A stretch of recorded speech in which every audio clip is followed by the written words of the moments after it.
قرآن تو بتا صبح کیسے کریں۔ تو میرے پیارے آقا صلی اللہ تعالی علیہ وسلم کے پیارے دیوانوں،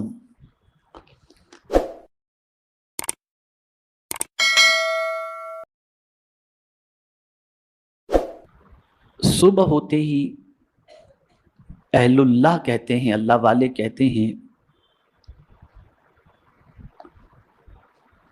کہ ایسا کوئی دن نہیں جس میں ابن آدم کو صبح ہوئی اور اللہ نے اس پر 10 کام فرض نہ کیے۔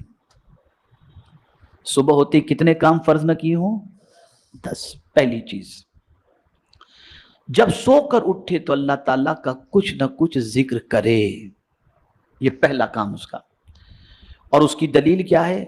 تو قرآن شریف کی یہ عادت، یہ آیت کریمہ وَسَبِّحْ بِحَمْدِ رَبِّكَ حِينَ تَقُومُ، یعنی اے بندے جب تو صبح اٹھے تو اپنے رب کی حمد کے ساتھ تسبیح کر لے۔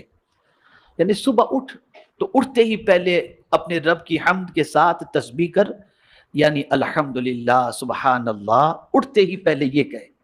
نہ موبائل ڈھونڈ، نہ اخبار ڈھونڈ، نہ بیڑی ڈھونڈ، نہ سگریٹ ڈھونڈ، آنکھ کھلی جیسے ہی صبح ہوئی زبان پر پہلے الحمدللہ سبحان اللہ یا سبحان اللہ و بحمدہ اپنی زبان سے کہو، یہ پہلا فرض۔ دوسرا، اب یہ بھی تفصیل طلب ہے، اس میں بھی اللہ عز و جل کے مختلف ارشادات ہیں۔ یا ایھا الذین آمنوا اذکروا اللہ ذکرا کثیرا وسبحوہ بکرۃ واصیلا۔ اللہ عز و جل ارشاد فرماتا ہے، اے ایمان والو اللہ کو خوب کثرت سے یاد کرو اور اس کی پاکی بیان کرو، صبح کو اور شام کو۔ صبح بھی اس کی پاکی بیان کرو یعنی سبحان اللہ کہو، اور شام کو بھی اس کی پاکی بیان کرو یعنی سبحان اللہ کہو۔ اب یہ دوسری بات بھی غور سے سننے کی ہے۔ دوسرا یہ کہ رات کو سوتے بھی بہت سارے تہبند پہن کر کے سوتے ہیں تو نیند کے اندر جسم کھلا رہ جاتا ہے، پتہ نہیں چلتا انسان کو سویا ہے۔ تو فرمایا گیا کہ صبح اٹھ کے پہلا کام جیسے ہی آنکھ کھلی اپنے کپڑوں کو درست کرو، یعنی جو سطر تمہارا کھل چکا تھا اس سطر کو پہلے ڈھانک دو۔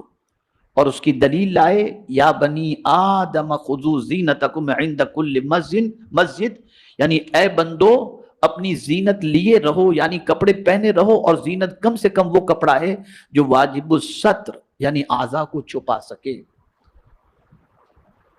اس لیے کہ تمہیں صبح اٹھ کے نماز پڑھنی ہے نا، تو جب صبح فجر کی نماز تمہیں ادا کرنی ہے تو بغیر ستر چھپائے ہوئے یعنی پردہ پوشی کیے ہوئے ستر کو جو ہے جو کھل گیا تھا اسے چھپائے تو نماز نہیں ہوگی، تو پہلے اپنے کپڑے تم درست کر لو، یہ دوسرا کام۔ تیسرا فرض یہ ہے کہ نماز کے لیے نماز کے وقت میں بندہ کامل وضو کرے۔ اب دیکھیں ترتیب کتنی اچھی ہے، اٹھو تو سبحان اللہ الحمدللہ کہو، کپڑے درست کرو، اور پھر تیسرا کام کیا آ گیا، یا ایھا الذین آمنوا اذا قمتم الی الصلاۃ فاغسلوا وجوہکم، یعنی اب جب تم کپڑے بھی ٹھیک کر چکے، اللہ کی تسبیح بھی کر چکے، حمد بھی کر چکے، تو اب نماز کے لیے تم کو جانا ہے نا، تو پہلے وضو کر لو، یہ تیسرا کام۔ یعنی اب اٹھنے کے بعد ضرورت سے فارغ، آپ استنجا وغیرہ سے فارغ ہو گئے، اب نماز کی تیاری میں لگ جاؤ۔ یعنی یہ ابتدا اٹھتے کام، یہ فکر سب سے پہلے ہونی چاہیے۔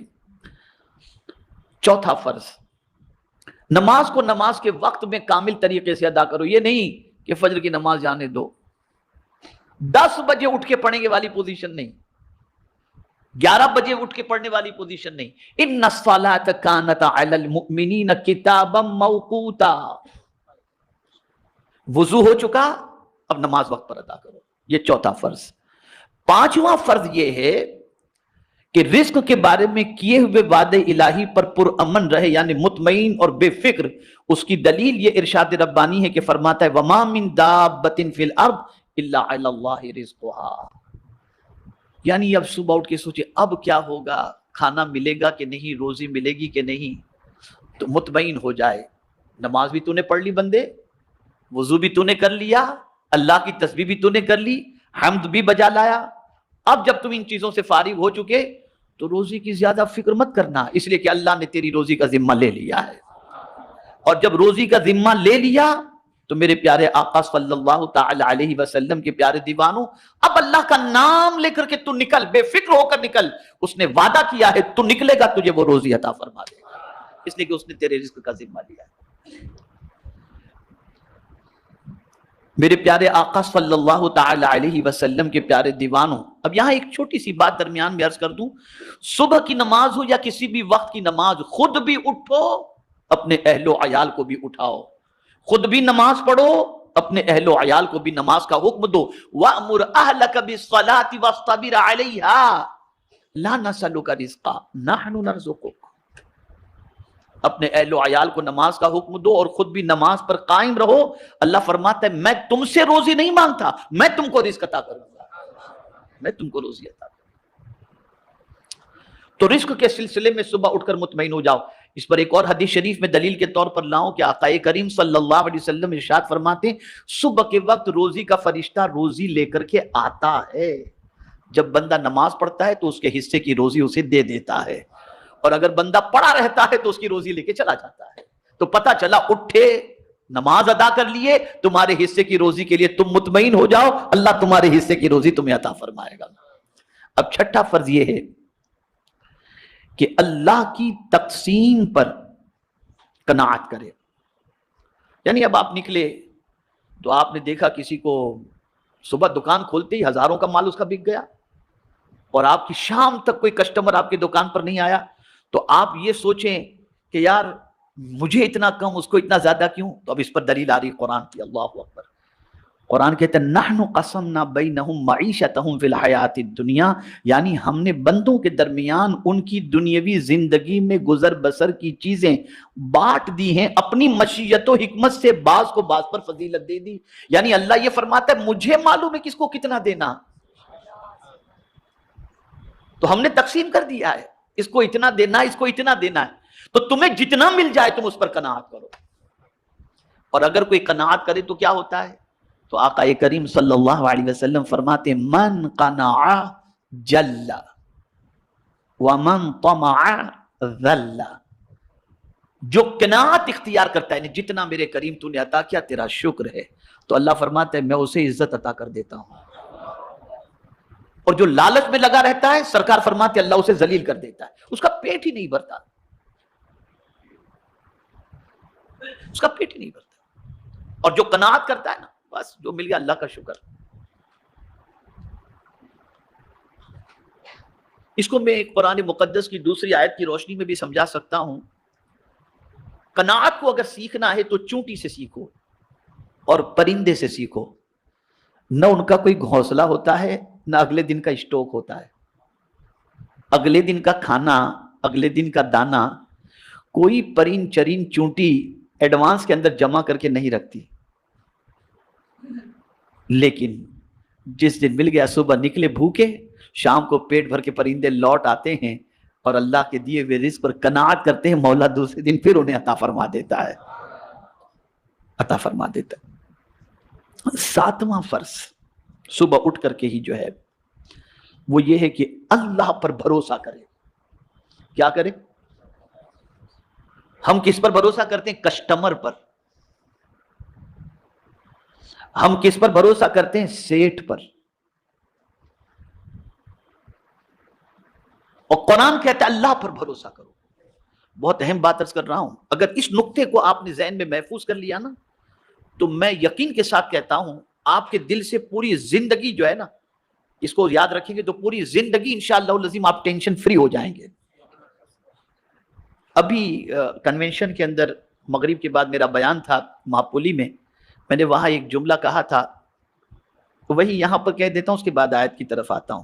میں نے کنونشن میں ایک قول پیش کیا، راستہ ایک ہی تھا.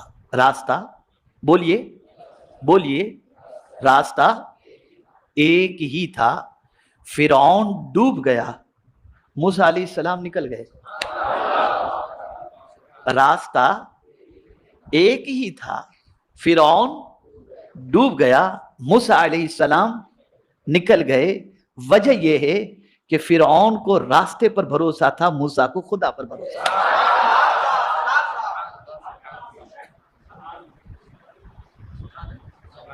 سمجھے نا؟ فرعون کو کس پر بھروسہ تھا اور موسیٰ علیہ السلام کو؟ یہ ایک بنیاد. اب ہم کسٹمر پر بھروسہ کرتے ہیں، یہ میرا کسٹمر چھوٹ گیا تو کیا ہوگا، ارے آہو بھگت میں لگ گئے اس کے پیچھے، چائے منگاؤ، سینڈوچ منگاؤ، کھانا منگاؤ، پانی منگاؤ، دانا منگاؤ، چل جاتا تھا. اس نے فون کیا، میں نکلا ہوں، بس پہنچ رہا ہوں، راستے میں ایکسیڈنٹ ہوا، ختم معاملہ، فنش. آپ نے اس کے بھروسے پر کروڑوں کا، لاکھوں کا مال بنا کر کے رکھا، اب کیا کریں؟ تو آپ کا بھروسہ کسٹمر پر تھا. تو قرآن نے کتنی عظیم بات کہی ہے، اے بندے تو صبح جب نکل یا صبح کوئی کام کا ارادہ کر، کسی پر بھروسہ مت کر. بھروسہ کرنا ہے تو کس پر کر؟ وَتَوَكَّلَ عَلَى الْحَيِّ الَّذِي لَا يَمُوتُ. اس رب پر بھروسہ کر جو زندہ رہنے والا ہے، کبھی مرنے والا ہے ہی نہیں. انسان مر جائے گا، کسٹمر مر جائے گا، دنیا ختم ہو جائے گی، لیکن مولا کی ذات باقی رہنے والی ذات ہے. اس لیے بندے تو اس پر بھروسہ کر.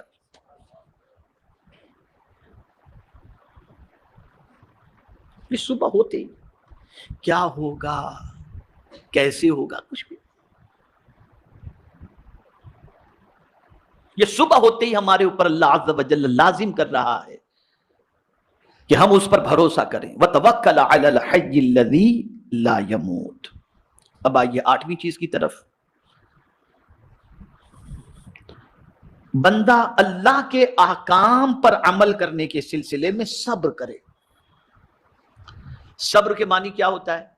جماؤ، جم جائے کہ مجھے اللہ کے اس حکم پر عمل کرنا ہی کرنا ہے.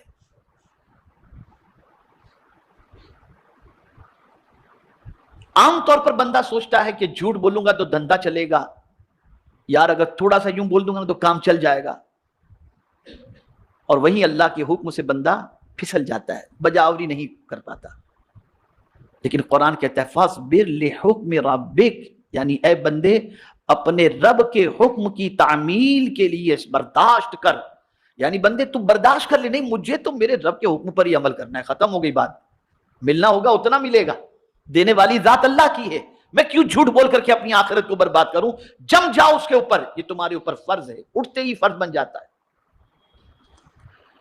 اس لیے کہ اللہ کے حکم پر عمل کرنے سے اگر کوئی روکتا ہے تو وہ شیطان روکتا ہے اور وہ نفس روکتا ہے. تو صبح ہوتے ہی مائنڈ یہ سیٹ کر لینا چاہیے کہ مجھے اپنے رب کے حکم پر صبر کرنا ہے اور اس پر جمے رہنا ہے. یہ 8واں فرض. 9واں فرض، کیا ترتیب فقیہ ابو اللیث سمرقندی رحمت اللہ تعالی علیہ نے دی ہے. واللہ میں کہتا ہوں کہ ان کی عظمتوں پر قربان کہ اتنا اسٹیپ بائی اسٹیپ انہوں نے قرآن کی آیت کی روشنی سے سمجھایا ہے کہ بندہ اگر صبح اس حال میں کر لے تو اس کی صبح بھی اچھی، اس کی شام بھی اچھی، اس کی زندگی بھی اچھی، اس کی موت بھی اچھی بنتا ہے. اب دیکھیں 9واں فرض کیا بتاتے ہیں، اللہ تعالیٰ کی دی ہوئی نعمتوں پر اس کا شکر ادا کرے. یعنی نعمت کی قدر کرے، ناقدری نہ کرے. دلیل اس کی یہ آیت کریمہ ہے، فرماتا ہے وَاشْكُرُوا نِعْمَةَ اللَّهِ ان کنتم ایاہ تعبدون. یعنی اے بندو اللہ کی سب نعمتوں کو یاد کرو، دھیان میں لاؤ. اگر تم تنہا اس کی عبادت کرتے ہو، اگر تم تنہا اسی کی عبادت کرتے ہو. اور سب سے پہلی نعمت بعد وجود و حیات تندرستی ہے، اور سب سے عظیم ترین نعمت دین اسلام ہے. یعنی اللہ نے تمہیں صبح اس حال میں عطا فرمائی کہ تم تندرست ہو، تو اللہ کا شکر ادا کرو. اے کریم تیرا کروڑ احسان کہ تو نے ہمیں تندرست رکھا، اور پھر اسی کے ساتھ تمہیں اللہ نے روزی عطا فرمائی. تو اس نعمت کی ناقدری مت کرنا کہ پیسہ آیا تو عیاشی میں اڑا کے آ جاؤ، ناقدری مت کرنا، اس کا شکر ادا کرو. شکر کرنے کا مطلب یہ نہیں کہ صرف الحمدللہ کہہ دو یا سد شکر بجا لاؤ، یہ تو ہے ہی شکر کا ایک طریقہ. اور شکر کا ایک طریقہ یہ ہے کہ اللہ نے جو نعمت عطا فرمائی ہے اس نعمت کو اس کے ارشاد کے خلاف عمل نہ کرنا اور اس کا استعمال نہ کرنا، یہ بھی اللہ کی نعمت کی قدر ہے اور اللہ کی نعمت کی شکر ہے، اللہ کی نعمت کا شکر ہے. اور پھر آپ نے کما لیا، اب پیسہ کریں کیا؟ اللہ نے آپ کو روزی بھی عطا فرمائی، صحت بھی عطا فرمائی، اللہ کے حکم پر آپ جمے بھی رہے، آپ نے تسبیح بھی کی، آپ نے تحمید بھی کی. اب کیا کریں؟ تو آپ نے یہ روحانی غذاؤں کا تو اہتمام کر لیا، اب بھوک بھی تو لگی ہوگی نا. تو اب 10واں فرض قرآن کہتا ہے کلو من طیبات ما رزقناکم، پاکیزہ چیزوں میں سے کھاؤ جو ہم نے تم کو روزی عطا فرمائی ہے. یعنی اب تم کو مال ملا تو جو آیا وہ مت کھا لینا، پاکیزہ چیزیں کھانا. اس لیے کہ روزی ہم نے دی ہے، زندگی ہم نے دی ہے، تندرستی ہم نے دی ہے، مال ہم نے دیا ہے. جب سب کچھ ہم نے دیا تو ہماری تسبیح بھی کرو، ہماری عبادت بھی کرو، اور ہمارے دیے ہوئے مال میں سے حلال چیز کھایا کرو، ناجائز چیز قطعی طور پر نہ کھایا کرو. یہ 10 فرض تھے قرآن کی روشنی میں جو میں نے آپ کے سامنے پیش کیے، جو صبح اٹھتے ہی ہر مسلمان کو اس کا خاص طور پر خیال کرنا چاہیے.